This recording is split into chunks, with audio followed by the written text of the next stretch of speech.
Hey, good evening, ladies and gentlemen. My name is Kwame OPA Weeks for the perspective, and I just want to welcome all of you to um, another beautiful day of broadcasting. And we're actually broadcasting somewhere here out of the rehab community. From where we stay. And I just thought to update you. Merry Christmas to all of you and a prosperous new year to come. And if you're joining us on this broadcast, that means you subscribe to the values, the views, and everything that we stand for as a group or as a family. But it is important to note that today is a special day, and I want all of you on here. This is a day called Dollar for Signing. So all of you who have signed in will contribute $1, only $1. And if somebody can pay for or 5 persons, still good, whatever. But it is dollar for your money. While we're doing it, Christmas is a very special time. Ambassador James McKinsua, is watching all the way from Monrovia here. So, like we're saying, Christmas is a very special time. And before we will update you, we will tell you where we are, where we stand as of from the 17th of this month, that is 1 week from now, exactly 1 week from now, we will be all over the place handing out Christmas presents. There are a few of you. The big one is the one coming from Nino Brown. And let me talk about it. Nino Brown. Thank you, Richard. He's watching all the way from 72nd, and I want this to be interactive. So we will be giving out a lot of rice. If you're lucky to get a bag, we'll be visiting some orphanages. We've collaborated with another group in the U.S. We will reveal the name. The guy name is Eli. If you all know Eli, Eli and us were working on giving three orphanages. I think you talk about almost close to 2,000 bags of rice that Eli and his group are planning to give out for this Christmas season. Then you have Nino also. We're giving out. There's a lady who sent us $200, and we will be doing all of those packages together. Like we said earlier, we couldn't do those little ones. We have our little baby. I think she's about 15 years old, who were able to give us 6 bags of rice and bunch of candies, which of course we will also be looking at.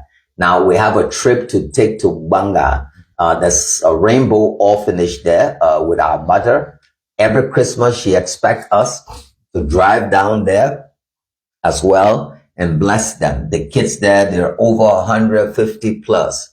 Nat Gordon is on here. Thank you, Nat. So before we process that first, I would like to put our mobile money information up there, and then from there we're going to give you all the updates for what you should expect. Then we will go to the next step. So let me put that let me punch that information up there for you, and then immediately we will be going directly to let's see, that's it one. Okay, so we have to remove one, 414115. That's it. We got that. Let's get that out the way. Then, once we get that out of the way,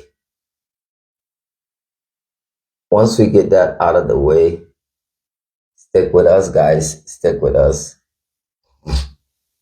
I got some pretty good news for all of you. Are real updates that you want to be around to hear.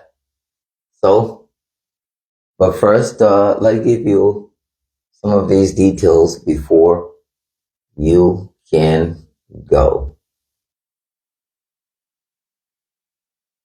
Okay. So Nad is watching. Nad Gordon, one of our biggest contributors as well. Kemo said good evening, watching from Bunk County. Thank you, Nad, and to all of you who are watching. Moses Momolu, good evening, watching from Iowa, Cedar Rapids. Thank you so much, Moses Momolu. Tag a friend. And what I like about the family that we have here, it doesn't matter how many persons at the moment watching, but some silent watchers will also come out and want to impact. So like you have about almost close to 50%, I expect $1 from everybody. And so at that time, we'll jot your name down. When you do that, and I will need the comments, I will need taps and so forth. While we're at it, I just want to first update you. Let me update you on where we are. So Davina J. Mogo is watching. Oh no, it's been tagged. Let me first let you know that we have a few folks that have contributed significantly to what we're doing, to some of the work that we're doing here in Liberia. Like we have Nola, we have Sata, we have what her name, Haja, we have Hawa, we have Cynthia. I mean, there are a lot of you out there. I can go on and on and on and on. Okay, now Gordon say he's doing $25. That's a lot of money. He's paid for 25 persons already. Thank you so much, Nat. That will help. Hello, Mr. Weeks, watching from Texas. That's Connie Wilson. She's watching all the way from Texas. So Nat has already covered $25 for that. So Christmas is coming, right? But there are a lot of people who might not be able to grab a meal. A lot of people will not be able to grab a meal for Christmas. It's very, very tough. Some people don't have family out there in the U.S. They don't know nobody. This is your moment. Normally we'll go out there, we'll do our programs. This is totally different from what we're doing.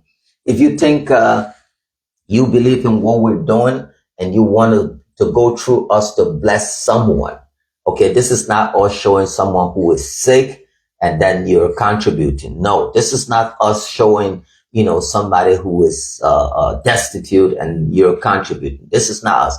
We want to go out there and give out to these people. Things are already happening in Liberia, guys. Don't let all of these so-called shows, you got these festivals. Yes, everybody don't want to live their life going through struggles and all of that. But when you hear say, oh, there's a big jamboree going on at the beach. There's a big jamboree going on downtown. There's a big jamboree going on, all of these different places people are enjoying. Now we're standing on Christmas. During that time, a lot of people will go hungry. And it's what you do, it's what you do as a group that will actually impact these people's life. Now, you all know about what her name, Naomi. Naomi is the girl, the lady who we took at the ELWA hospital. She's going to be discharged tomorrow. Her leg, she's walking on the leg. That's good news. She's walking on the leg. James Mulber, he's watching all the way from Rhode Island. Uh, uh, uh, uh, she's walking on her legs. We have a lot. We're also planning on this Christmas also to make a trip to Buchanan. Our trip we expect to make to Buchanan with little Alta. We expect to drive to Buchanan, make a round trip and come back after we go and see if we can get a hold of his mom. We've been so busy. We want to say thanks to Nino Brown for financing that particular trip. Now, I tell you guys, if you like, every time we do these evening updates and we come on here to broadcast, if you want to be a part, you hit the button. We're going to bring you on. We're going to talk about things that are happening. So the last time I was speaking about few things the few things that we do, as a group collectively. So when Eli, for example, reached out to us and he was talking about the things that he doing or he used to do or still doing in Liberia, I was really moved. This brother Eli Bai, let me see if I can see if he's watching. Maybe I can see if I can bring him on. That's his name right there, Eli. Okay, his name is Ebayee. Okay, that's his name right there. Okay, let's use.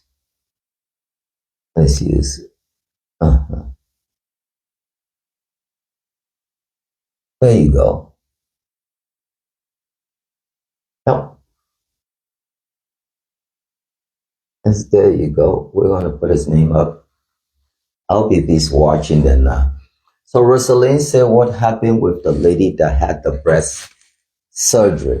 There are so many ladies who had the breast surgery, but that other one who was pregnant, the lady who was pregnant, if that's the one who was pregnant and had the breast cancer at the same time, she is yet to give birth because the doctors are saying they will not touch the breast until, she gives birth. If not, the baby will die. So we're waiting. There's few who have had surgeries. One died. The other one still alive. She's doing well. What her name? She's at the, what a place name, man. Doe community. There where she is, at the moment. So yes. Okay. Rosaline, that's her. If that's her, yes, she is doing fine and we're waiting. She has not done the surgery, even though we pay for the surgery. But the doctor says that she's in her 9th month. So she's almost in her final days. So we expect anything to happen now. Once she gives birth and the baby is outside, they're going to do the surgery right there. Because their fear was that do the surgery, and while she's trying to recover, she could lose the baby and herself could die. So, not a medical doctor, but I thought that was the best way. That since they said that that's the best way to go, we thought to go through that route as well. Again, what to say, put your money where your mouth is. And I hope that this Christmas, those of you who are watching, again, I want to say thanks to my dear brother, Nat Godden, who was able to make that contribution to what we do. There are other people who are calling us privately and contributing to what we're planning on doing for Christmas. So if you watch the program after, if you want to reach out to us quietly, thank you so much as well, Rosaline. And, we've been doing a lot of stuff happening. So you can just quietly reach out and we will respond to you. On the issue with breast cancer, is something in Liberia. If a woman is diagnosed in Liberia with breast cancer, all we have to say is leave your own with God. Okay? We say leave your own with God. Why do we say that if you're diagnosed as a woman in Liberia? Whether it is early, it is late, it's in the middle stage, cancer, breast cancer, kidney illnesses, heart problems, just you got to pray to God and get lucky.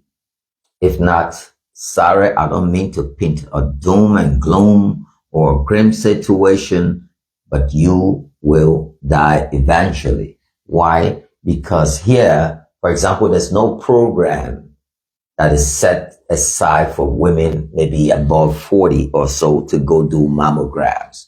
A situation where they scan your breast or use ultrasound or stuff to see if you have lumps, lumps, and what have you. Or you got also no way in Liberia you can know your family medical history. Like if you went in the US, if I was before a doctor, the moment, they plunged my name, KWAME OPA with all I scan and all of that, and my medical record will pop up, to any medical facility, which will show what I suffer from the day I enter US hospital or from the day I was born, so you will go from stage 1 of that particular cancer, then it moves to somebody, if you got a friend, the friend will tell you, say, oh, let me buy that thing harassing. Then it comes to ignorance. Buy that thing harassing. Then you don't have money. You're struggling to feed your kids. Maybe you're a single mom. Your boyfriend's gone or whoever because the breast is not looking comfortable for him to play with or whatever, or he's cheating or something's happening in the family. Then you don't have the money. You're going to lean now towards buying from a local pharmacy. You go there and buy something and just rub it on your breast. If that doesn't work, which of course it won't, if that didn't go away, what's the next step that you're going to go? You're going to move now to OPA, to country chalk. Or if you move to the country chalk, then it moves to maybe stage 2 or stage 3. The next thing, you start thinking about how somebody must have bewitched you, and then you're leaving straight to, where you might be moving straight to the sick bush to go and see a herbalist. That's when it gets very, very bad and you end up losing your life. So sometimes when we spot these cancers, or because of a stigma and all of that, you isolate yourself in one little place and you're there, literally dying with people not knowing what's happening to you. So that's that for breast cancer. But when it's breast cancer day in Monrovia or whatever, you see all these young girls, the so-called elites and everybody, the governments of the day, they will, health ministry will pay for this. There are pink ribbons here and there symbolically, and everybody's marching. Oh, I'm marching for breast cancer, and this, I'm marching for breast cancer. But not one of them will ever pay for somebody's mammogram. Not one of them, even when a breast cancer patient shows up and another woman is a nurse, the way she treats her colleague of the same sex alone will make you just want to pass out. And I'm not suggesting that's all of them, but I was listening to just to go a little bit off topic, to this guy, Eddie King, today. And he was talking, I don't know, it was an old video, and he set up this saloon thing, and they asked him a question, what it means to do business in Liberia. And he said, my man, it is impossible. It's like climbing, trying to go through, uh, to get off the plane when the plane is, going at that maximum speed, Connie Wilson also sent $25. Thank you so much. Wow, we were quick to raise $50. That's a lot of money here in Liberia. Thanks, guys. So Connie and what his name? Okay. And don't forget, you like it, you don't like it, during our when we handing out these our gifts, we will mention your names, your first names. Even though Nat say don't mention my name, but we will mention your names when we're doing that. So what will happen? He said, look, doing business in Liberia, mind you, I like it, but it is not an easy task. It's very impossible. The guy says something that touched me. He was telling the interviewer that imagine you set up this glamorous salon with all the state-of-the-art machines. And then you go and grab your workers and train them, for example, how to do a whole setup, the face, the hair, and all of that stuff. You put in your time and everything, something that you studied for almost 2 years, 3 years, 4 years to get your degree or whatever in. Then you put your money, then you travel from abroad, you set up this place, and you train her, and you give her a salary, a good salary.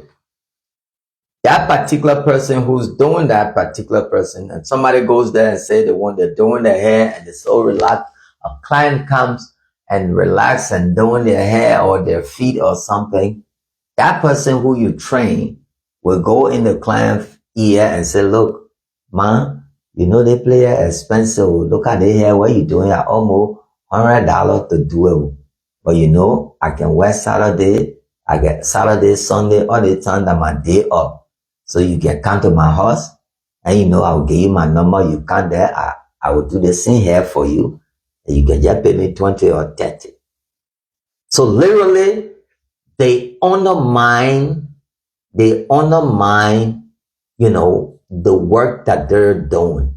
So what he's advising is that if you want to do business in Liberia, it shouldn't be about service and something that the customers or that the workers know. So for example, if you're selling Mercedes-Benz and the Mercedes is $40,000, even you can train your worker how to sell it, they will have to have a Mercedes-Benz in order to sell, because they will not be able to say, man, the Mercedes-Benz expensive, but come to my house, I get keke there, I'll sell it to you. No, it won't work that way. But with service, they will tell you, oh, come to my house, I will braid your hair, and all of those different things. So then he talked about, a whole lot of stuff that happens when you try to set up a business in the country. So you will go through all of, maybe if that's shipping, that this, that, all of those different things. When you're done with all of that, pay your taxes, all of that. After all the governmental frustration, then you come to your workers frustrating you, then the community, even clients come in wanting to beg. One thing Liberian people don't beg for is alcohol. Alcohol, maybe, and a fast food joint. But make sure the restaurant is not too sophisticated, then you're going to, if it is too sophisticated, they know it has to either be owned by a Lebanese or foreigner, or the only sophisticated restaurant, bar, and everything, how you call it in this town, is the one set up by a D Calabash that works and is Liberian owned, which is a good thing. So, there's a lot. So these are some of the things. Then we move to, back to topic. We move to the next illness will be renal illness. Like you had kidney problem, you're diagnosed. Pray to God They shouldn't tell you, say your kidney failed. Whether one or acting, if your kidney is even misbehaving, try to put it back in check. Drink enough clean water, not those plastic water, because now you find every Tom, Dick, and Harry has a license to, the big word that they use behind and say, I got mineral water factory. They use that word factory. As if to say, you see one plastic bag leaving from the assembly line, getting on the conveyor belt, and then they go in osmosis, checking the water, adding the crystals and all of that stuff before the water come into the final place. No, that Chinese machine where the guy come, they been sweating the water, he push the plastic, close it, chunk it down, everybody tired, they put it and say, yeah, get one old truck, put all the water inside, and people are drinking it. Mind you, that water, the plastic, the particular plastic that they put the water in, those plastic are low grade plastic. And sometimes those water don't have expiration dates on them. Okay? They don't have expiration dates on them. So what do? They just, ship that water and with the hope that people will buy, and some people buy, it's just there. That's why sometimes the taste varies. You have some you taste it's kind of slimy, that and all of that. I really don't drink it. Even the local companies here, the water is very good, but the plastic bottle is what will kill you, because you got all these different big companies, for example, which I will not mention. Once the water comes from the ground, from that depth, it is crystal clean, and it's spring water, it's natural, organic, all of that, no chemicals. But once that water enters into the plastic bottles that they bring, because that's low grade plastic, you're right, it's low grade plastic. So even in the US, if you were drinking smart water or Deer Park or Nestle, all of these bottles, you see they're very thin, like like this tissue. You see the bottle, when you press it, it crunches easily, it shrinks. Yeah, Rosalind, you say. So that particular plastic shrinks, and you can easily, once you twist it a little, the bottle opens. But that's not the case with our company on the water. You hold the water just like you're holding a bottle, like a stick, like a glass bottle. It's strong. So even open the plastic, you will fight. You can't. It's very, very hard for you to open it. Tells you that's the plastics, not the water. And so sometimes if they bottle the water, say under 24 hours or 48 hours, 72 hours, you're cool. But imagine that plastic saving that water for sometimes 1 month, 2 months. Our Ministry of Commerce and health departments, whether you change government, you don't change government, these people don't have a way. Now, way back when we were growing up, even you frying color in the community, you see the health ministry will come and ask my mom. I remember as a kid in the late 70s, early 80s, we'll see them. They will take our mom them to the police station, straight to the health ministry, and and they have to periodically go for checkup to know whether they didn't have some other sickness, and they give them this little health card for them to fry color. You don't have that. Anybody can wake up here in Liberia in the morning and start frying things. Like what's happening now, the another health hazard in Liberia. If you woke up by say 5:30, you an early bird like myself, you will see these fuller guys in the morning on bicycles, motorcycle, and everything covered. They carrying bread from one end to another end. And sometimes you see the guys that are carrying the bread, you're like, you're scared as fuck. You're like, what? You see the man who hit that thing, feet, all that kind of thing, and he the one, or sometimes you go see him delivering the bread at a local shop, and our people then just there so lazy. I remember my mom used to make light bread. They're so lazy. So in the day now, you see, guys passing, man, give me bread, mayonnaise, give me bread, this. And once they cut it, you don't know where there are insects, there are bugs, what kind of flour they use, all of that. You just throw your mayonnaise, your whatsoever that you're eating. Something happens to you, next thing you know, to even get a bed at JFK, it's not easy. So there's a lot happening. So you have to be very careful what you do, what you don't do. As long as you're living in Liberia, no matter what, they can bring whoever to be president of Liberia. But it is the people way, and those in these different areas, like the Ministry of Health, Customs, LRA, all of these different people that have to work together as a team, like commerce, to go and check and see. Like just the other day, yesterday, I think it was yesterday or day before yesterday, I went to go buy me some juices that I used to see so nice in the box. But when I opened the juice, I saw that the juice was kind of brownish. It was kind of brownish compared to that orangey color that it always has. And I tasted it. It tasted like shoe polish. And I was like, oh, I see why there were not that many flavors, and I didn't have options, And then I started thinking when I used to go around with Josephine Davis, and we saw all of these different products that expire. Hey, Ash for the Giant Galley, say I still live in. Get out of there. Is this Liberia? Your light shining, your mama. You better don't put my country down. It says this Liberia.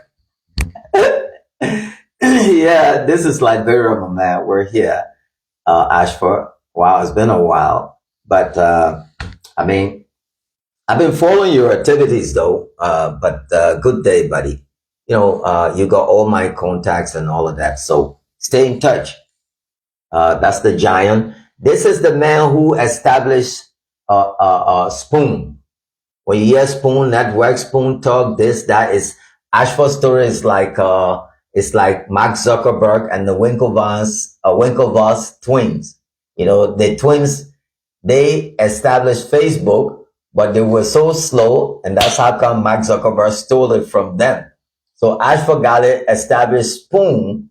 I told him, man, when he came, he was at Palm Spring enjoying his set with papers in his hand and all of that and this. I said, but man, stay here and work with your something. I go low. What happened? Boom. Spoon took Spoon away from him. But anyway, keep up the good work, Ashford. He laughing. Yeah. So let's read this one from Obi now. He said, Mr. Daddy Wicks, I'm still here in Nigeria, suffering here, and I've been crying, asking you for help. It's not going to be easy, my dear brother, Obina Darius, getting you out of Nigeria back to Liberia. I don't know if that's something, since we fought with this Omar case with the girls and all of that, I just feel that I don't want to take up an impossible task. So, like I was saying, so there's a lot happening that you guess it's not easy for you to beat. Now you have these kind of low standard products that are coming, they're just dumping it on our market. Especially when it comes to alcohol, they're just dumping anything goes. And thanks to this current LDEA, Ebenezer, all the way from Germany, Deutschland. So they just dump all of these things, and people just consume them because they want cheap products. At the end of the day, it messes your liver up and all of that. I told you about the drugs. An American white guy who had his girlfriend came here, got married to her Liberian girl. She was pregnant and all of that. So he wanted to see the kind of medicine they were giving the girl at JFK. He took three tablets from all the drugs they were giving her and all of that, and IV. He took it with him back to the US. And then they did a study to see what were the content. So if it is amoxicillin, they want to see whether it is the same amoxicillin, like they say 500 gram, blah, blah, blah, and all of that. When he did that, maybe that only the other one tablet, maybe only 10% or 20%. So in order for you to, that one tablet, you need 5 of it to do the work what one of those same tablet would do in Holland or America. Why? Because the people system that the FDA will not just crazy allow you to do any stupid thing. Then you got the USDA as well. All of these different check and balance, companies will just not, you're just not stupid. It's just they're trying to bypass the IRS, and you're going to have a field day, but when they catch you, it's a wrap. Once they catch you, it's a wrap. So these are some of the benchmarks, these check systems that need to be, checked out for people, here in Liberia. So don't get sick. Do your little, be friendly with malaria. You and typhoid should go on a date. You and migraine, you should hang out on the weekends. You can hang out with running stomach, running stomach can be your ex, and all of that. Mess with those kind of stuff, okay? But don't try cancer. Don't try, heart failure. Don't try kidney failure. Don't try breast cancer. Don't get friendly with those guys. If you did, you're on your own. Because one, yes, Charles, there's no chemo. And all of these different things. And then Liberian nowadays, my man, when we used to eat kobo, for example, you go to the old man, and those days you go eat kobo back in the 80s in Monrovia, 81, 82, 83, 84, 85, 7. You go eat kobo, you see the naked place, the washing water side, the place where they wash the dishes. The water so clean, you would think that drinking water, but don't try it today. In Monrovia, go to Lapa Bido or Kobo shop, you go eat. You see the old man and the place the children washing the dishes. Don't even, because you look there, you will not eat that Kobo there. You go to the restaurants. I remember Josephine Davis back then, she went to Saj, all these so-called big restaurants, even though they politicized them. But guess what? These places were so dirty. But our people, they go there. Oh, I go into the other restaurant. They call it BB restaurant. But go in the kitchen. It's the Ministry of Commerce and all these places just surprisingly hitting on these people, health ministry, to see, oh, who's making? You guys go across, they bring any kind of chef on the chef in the place working. Nobody know whether they got work permit. They got nothing. So, and our people, all we do, we issue out these people and stay behind, and all of that. So, JP said Kobo been around for long. Yeah, Kobo been around for long, but I'm telling you now that Kobo is not your usual Kobo before. Kobo now is Lapa Bido.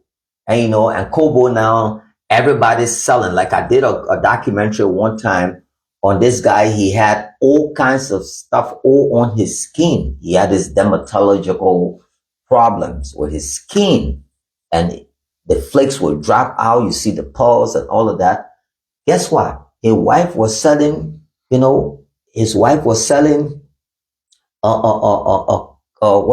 cow meat soup in red light. She cooked it right there in the same house. I was like, what? I said, my man, your wife can't be selling this and you're not well. You got this kind of skin disease and all of that. And he said, yeah, sometimes I'll help her to clean the cow meat. I almost vomited, So, the food that goes out there, be careful. Be very careful what you eat on the streets nowadays. You can go on the street Eat your roasted cassava because you see the woman right there. She's roasting it right in front of you. If they're frying the plantain right there before you, a few good restaurants are in town. But am I being paranoid here, or am I, just sounding this crazy or stupid alarm? No, but you have to be careful, because the reason I'm saying be careful, because when your car spoils, it needs to go to the garage to get fixed. And even if the part not there, you can still wait for the part like I'm doing, and your car will still run.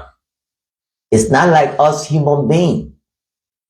When your kidney fail, they can say, okay, mama, please keep that body to JFK Mall until we get new kidney and put it by, and then we restart the main body.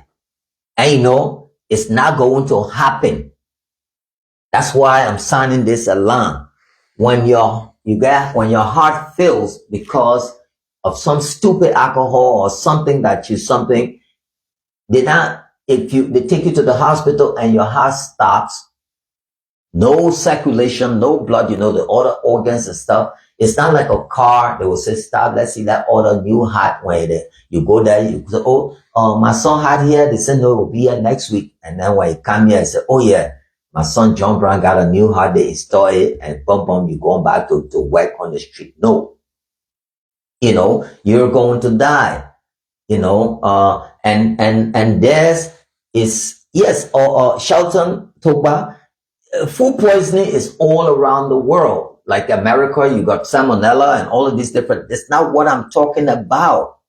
It's not what I'm talking. This is called food infection. Okay? Food infection. I can't be suffering from measles, or I have tuberculosis and stuff, and then I'm making food for the people to go eat. And, I'm facing plantain chip, coughing, tying the plantain chip and all that kind of stuff. It's different from food poisoning. Okay, don't mix the two. Food poisoning can happen in any developed, clean country like America, this, that. You can get food poisoning from mixing two different type of food, from eating something that will mingle with another stuff, or from some of this flat stuff. But you're going to need these, like Emmanuel is saying, these environmental health inspectors to go out there, unannounced, to see how these food are being prepared and fed to our people. The educational part, and I'm only doing it on here because it's the human interest aspect of what we do as a country, right? So don't mix the two. Food poisoning, the food can be brand new, clean, and everything, and you could get food poisoning based on what you ate previously, and meeting this new clean food, you could get food poisoning from that. So food poisoning can come in so many ways. But what I'm talking about is you ignorantly or being so wicked, and you're not well. You got tuberculosis. You got some cold, for example. You're sneezing, you're coughing, you're a woman, and then you're seeing your messes or something's happening, and then boom, you're there making food to send out in the market. And some of them do it because they have no means. It's no means, no means. So, like I'm saying, always try to be careful. Be careful.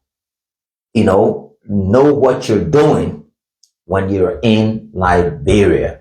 I have my niece came out here, and she wanted to be patriotic. They said, oh, me, this. I said, ma, you not live in America all your life.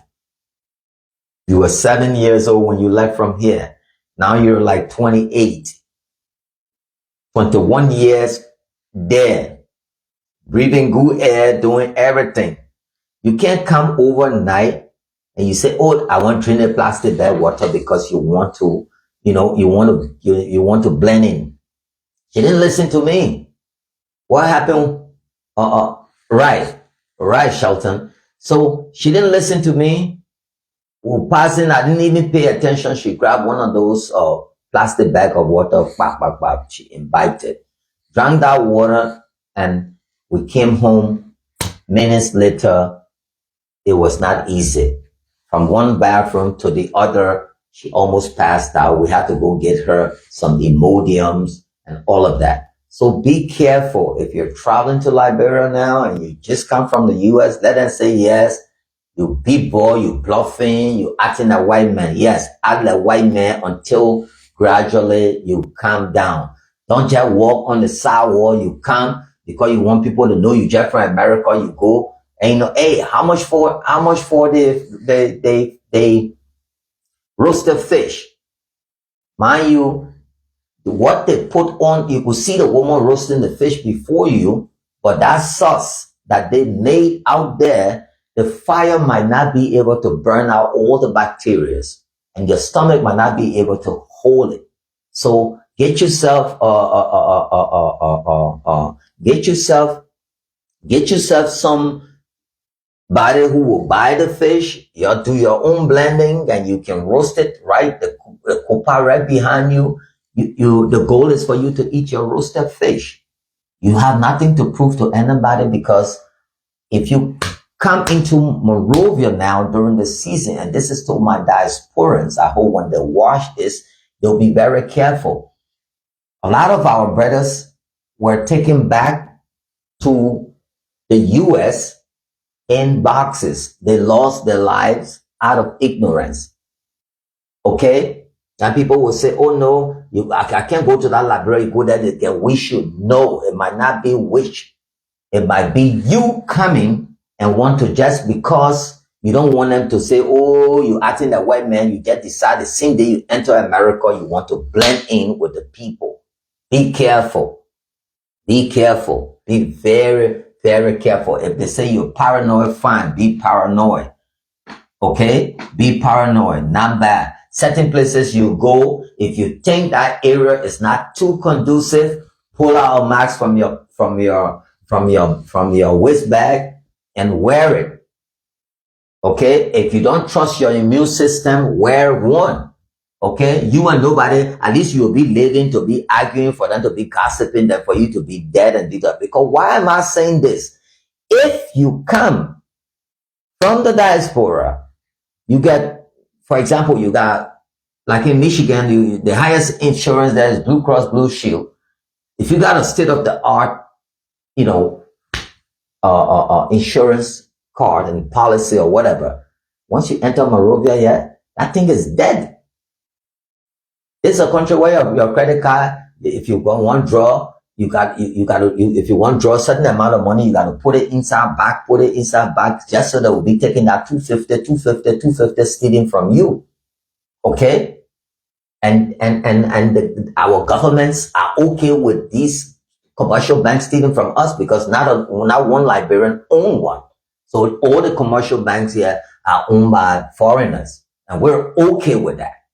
We're okay with that, and we only say we are people and we're rich, we got this, that. So if that is happening to you, all you have to do, the moment you hit here, let them gossip about you, because if that insurance policy you have with you, if you turn drunk and got, for example, say like a mini stroke, for example, in America, they will revive you like that in seconds.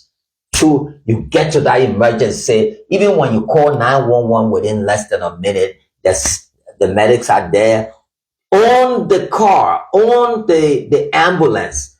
You got your mask, they're looking at you, giving you all the stuff before you get to the hospital. They already saved your life. That's not the case here in Liberia.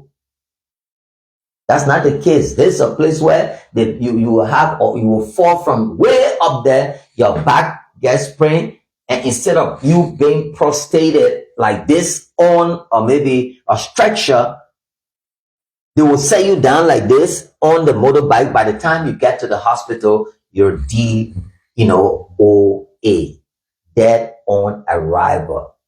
And mind you, you shouldn't have that accident 1 minute after 5 p.m. When they take you to any hospital here, they will tell you, say the surgeons, they all knock up.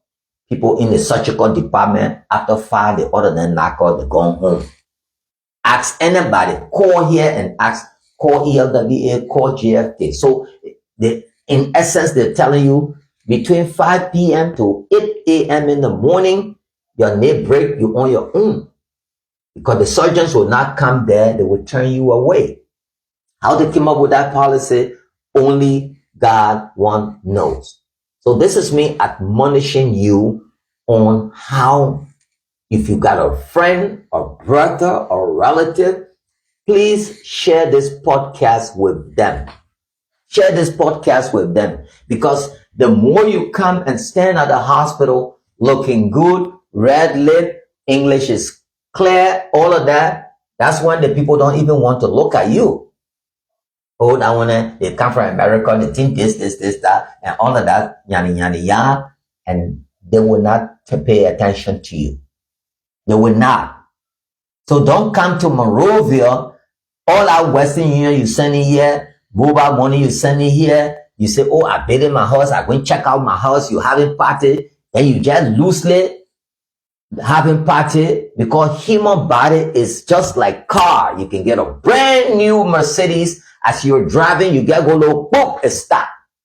That's how we are built as well. You can wake up in the morning, everything go look and they say 1,000 ways to die. You just go low, boom, and cardiac arrest, brain aneurysm, or you get into a shock, or seizures, or any other kind of abrupt illness. You're not going to be revived, my brother. You're not going to be revived. I know brothers who died. I cried when I heard that my big brother, my friend, a mentor like McDonald Winto, Mabutu Yempang, or Nangbe Slaw. These are people who would have been alive today with us. They would have been alive with us today. But when the sickness struck them, they said, oh, he fell down when he was in the bathroom. But they rushed into JFK. They rushed into Ahmadiyya. They rushed into this place. Brother, see people like Trocon, them. I mean, I got 4 brothers that think beaming, real pain. But then again, we are people, we quick to forget. When we heard that morning, the rush McDonald's to what the place name, we all had our finger crossed. But for me, just shook my head, because I said, not again. Just the worst went and happened. We lost a good friend, a good son, a good father, a good statesman, and all of that. And up to this point, status quo. Everybody going on their own. Everybody still doing. Nobody will come and look at the problem and say, can we, now that this is happening, it came home, can we solve this problem? No. Everybody, and you get up in the morning, Sultan against Jericho. This other person has this side. Everybody has a side. That's what's happening. So guys, you got over 51 persons watching. I don't mean to spoil your day, but I just thought to educate you. If there's anything you need to know about Liberia, we'll tell you. We're still on our giveaway for Christmas. I don't mean to take up all your time. Be careful. You have a family person here in Liberia, whatever. Tell them to be careful. You might not be able to stop nature or stop what God, say will happen, but at least you can trust but verify. You can believe at the same time, but you're still kind of a little bit skeptical and ask questions so that, things will be okay. So So that's why you see, thank you, Jimmy. That's why you see, when I'm here, someone coming, Mr. Weeks, can you bring me some? Can I bring what you want from me to bring, to bring to you in Liberia? I don't ask for iPhone 17. And you know, I tell you, my man, bring me some Bayer aspirin, bring me some this, bring me some that, so that I have stuff close to me that just in case, you know. And then also going to hospital in Liberia now is all it's connection. When they go and tell you to put you in that plastic chair because they tell you no bed, but when one big person call or a friend, they will go out there and find a bed for you, even though they said there is no bed. You know, yeah, Mary Ann, we're taking after, hopefully, before Christmas, we're taking, earlier I spoke about him, we'll be taking actor to Buchanan to go check for his mom. We'll do that in and out there. Yeah. I know a few people try to reach out, but, you know, Liberians, like I said, we give to things that means nothing, that are futile, you know, fruitless stuff.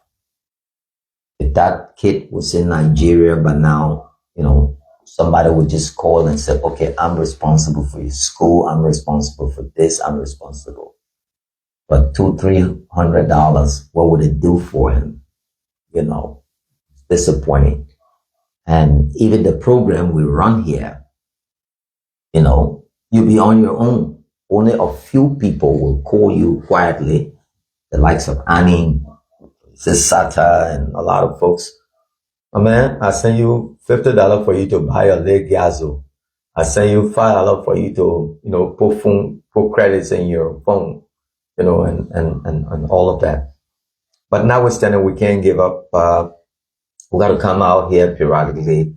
Oh, they did. They cleaned up trust me, right after the broadcast, before 8 o'clock that morning, they were already there cleaning up. Yeah. And in Emmanuel Jackson, the cleanup, I didn't signal orange because I wanted to signal them, right? So for example, they're having an event way on the beach. They, like I said, they more black all the water from coming. It's none of my business. Nobody going to school there, but you can't do that stuff in the heart of Monrovia, in the heart of our city, in front of a school where you got girls coming, our little daughters and stuff coming. And that's why I signaled them. It tells us, it's just like, you know, you got the outside toilet, then you want shit in the living room, you know? Yeah, go, you know, that's so wrong. That's so wrong. That's why I pray that, you know, we all can work together and move this country forward. See something, say it, you know, and that's our work as journalists. There are certain stories you will pick up and want to flag. Again, that's our information. If we come out here, even if you give us $1, $2, $3, whatever you do, we will accept it. I just want to say thanks to all of you, to Connie and Mr. Na Godin, and somebody who said that they will reach out to us privately. Yeah, testimony Odell Mamawa. That's a beautiful name. Hassan Harris. That's a long, beautiful name. Thank you so much, testimony. And wish you guys all the best. And I hope to see you in the coming days. We'll be going to 3 different orphanages. I want to go in the interior in Bong County. We want to go to Banla. We want to go to Jongai. We want to go to Hombe, Bomakali Town, Swakoko District, all the different places. Even if people can be there, get 2-3 bags of rice, and then we can shrink this video and put all together, we will still love it. Anyway, I hope my guy will yeah, Emmanuel, that's that's the number right there. That's the mobile money number there. If you want to contribute, 110251. Yeah, that's it right there. So please don't forget to pass that information on to whoever. And again, yeah, that's the number that Emmanuel Jackson. Okay, guys. Yo MD Rocky say, hope you're good, sir. Just joining. Yes, I'm good. And yo Rocky, I hope you will follow the broadcast after. Yeah, thank you so much, testimony. I'll just call you Odell or Mama Wa. All right. Okay. Yeah. Thank you so much, Emmanuel. Thank you so much. All right. Thanks to all of you. And don't forget as well, let me just write Emmanuel's name down on this list. I will call your first name when we're doing our donations. Okay. She's watching from Ghana. Hey, Sister Testimony at the cell.